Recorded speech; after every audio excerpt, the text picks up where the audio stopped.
What to do? Well, the first thing that strikes me when I flicked over this game, which is an amateur level game, all these positions are going to be amateur level games, 1700 this one, I think, something like that. The first thing that struck me is that the queen on d4 is a potential target for knocking around. So the first move that struck me, that come into my head, was, does this move work? Does knight b5 work? Hitting the queen, threatening the knight fork. And this, I think you have to look at this move, you have to calculate this move, whether it works. The only issue with this move is it will drop the pawn with check. So let's just put that. I'm not actually put the moves on the board because it's good for calculation and visualization. So knight b5, queen takes, e4 check, because obviously the knight no longer covers this. And then what to do in that position? You could never block with the queen because the queens just get exchanged, and then we just sidestep the knight fork. Right, so we have to play bishop e2.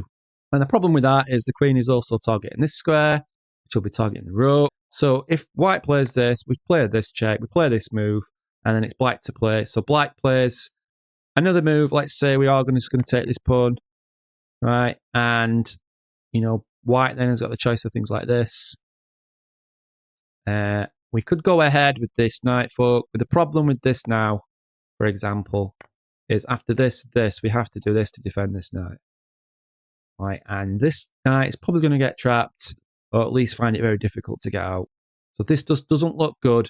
And if you're unsure, then I wouldn't necessarily go into that line. So white didn't look at that line at all, didn't bother looking at the line. I know that because they only spent a second in this position. But they played the right move, so fantastic. Knight f3 is the best move instead. Gaining a tempo on the queen. Queen, only space, only square to go to, and then rook b1. You know, you might as well get another tempo, and the queen drops back to d8. And in this position, white's just come out of the opening better, really. And what white does now is interesting, because what would you do in this position if you wanted to continue as white? You can pause the video if you want. So, standard sort of thing, if you're following general principles, is, you know, get the bishop out, c4, b5, something like that, and then castle. And that's something that I think I probably would do if I was being lazy, right, which is quite often, because it's just like, bet the bishop out, castle, and carry on with the game. But in the position, there's a move with more energy, right? And let me flip the board round. So it's black. If you were black in this position, what move would you not want white to play? Right, I would not want this move.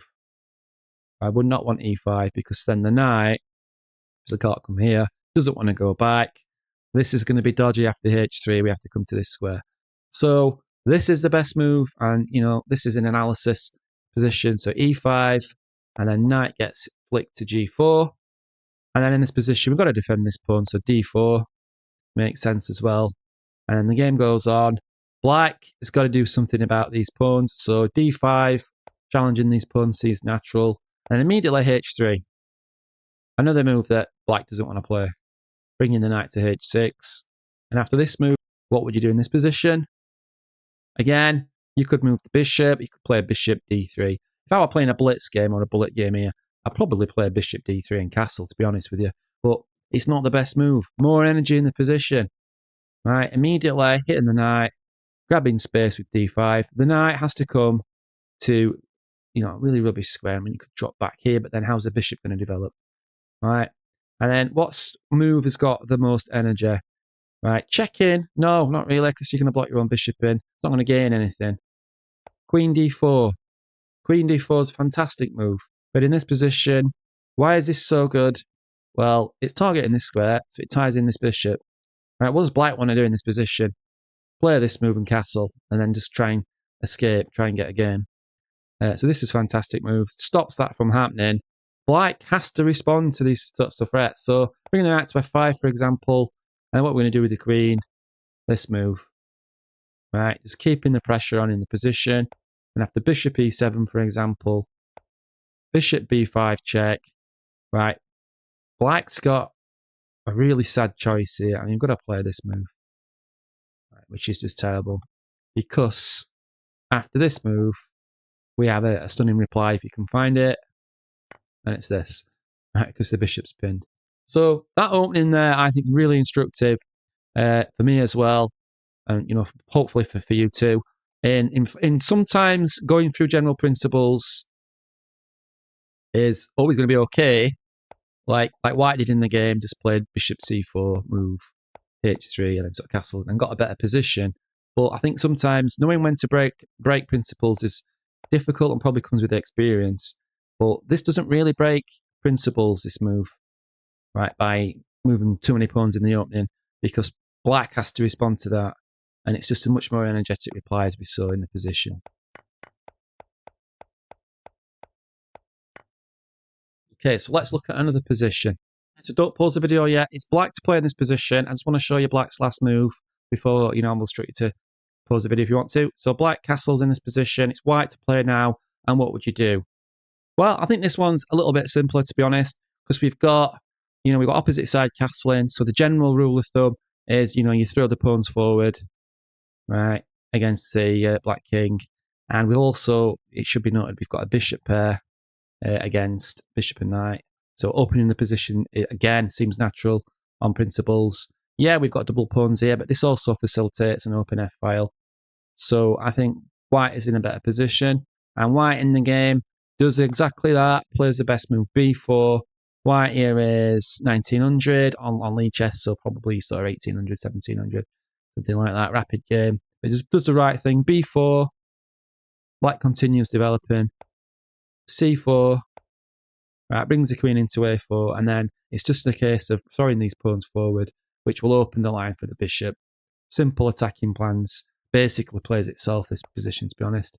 This move, we just push b5 anyway. Now, this is a little bit desperate.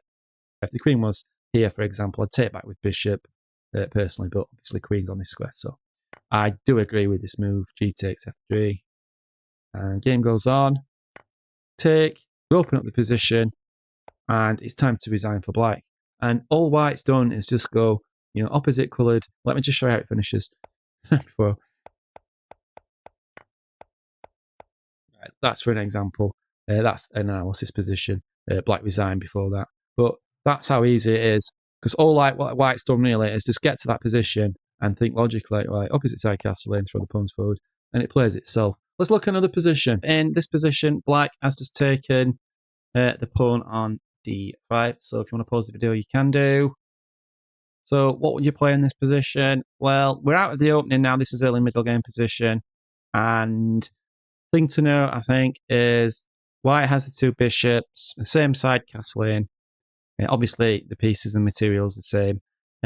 So what you do in this position, what you really want to do is open up the position, right, on general principles. You could bring a rook to the b file as well, but I mean, after this move, it's not really going anywhere. Just bringing a rook to a semi-open file is okay, but if there are no entry points in that position, then it's not massively effective. So instead, I think the best move, is what White did in this position, which is to open up the position immediately, c4.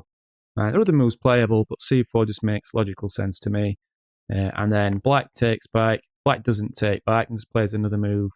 The next d7, then we can just, well, c5 is recommended, but again, that doesn't really make much sense to me. I think just opening up the position, unless there's a tactical reason not to do it.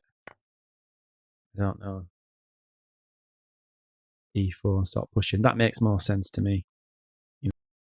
And after not taking the pawn and bishop d7, for example, computer likes c5. I'm playing on the queen side, and that's another method that's absolutely fine. But from my point of view, I just think opening up the position, playing with the bishops, makes logical sense. So I think, this is how sometimes you interpret the engine. You think, well, the computer likes playing this, but I prefer doing this and opening up the position and maybe playing this. And that's okay as well. I mean, you shouldn't be looking at the fractions of, this is now a pawn up rather than, 1.3. It's the positions and the type of positions that you like. As long as there's no tactical refutation, like this is not playable, for example. And that would just blow the whole thing because the bishop covers this square. So you should sort of use the engine but not be ruled by it, I think. So yeah, anyway, in the game, what Black does take, and then White takes back with the bishop, and then we continue in this position. And now we've got a tactical threat. Can you see it's a tactical threat? Because we're not just opening the position, we're also opening the position with threat. So after this move, we just have this, winning the pawn straight away thanks to the pin. So black a little bit lazy, didn't really see that move, and maybe has to do something else to cut that out. Or moves the pawn to f4 or plays this move. Right, so immediately white is just better in this position, winning a clean pawn, and then after this move, for example, dropping the queen back, and the game goes on, but it's over pretty quickly actually, because let's just have a look. e4, dropping the bishop back makes sense, keep the bishop pair, obviously. And then the game carries on, and there was a tactical mistake here, so this is a case of black thinking that they've won the exchange. You know, would be a good move if the king wasn't directly exposed, because now after this move, we can sidestep if we want to. We're just another pawn up, but white also has this move, which is on the queen anyway. Let's checkmate anyway.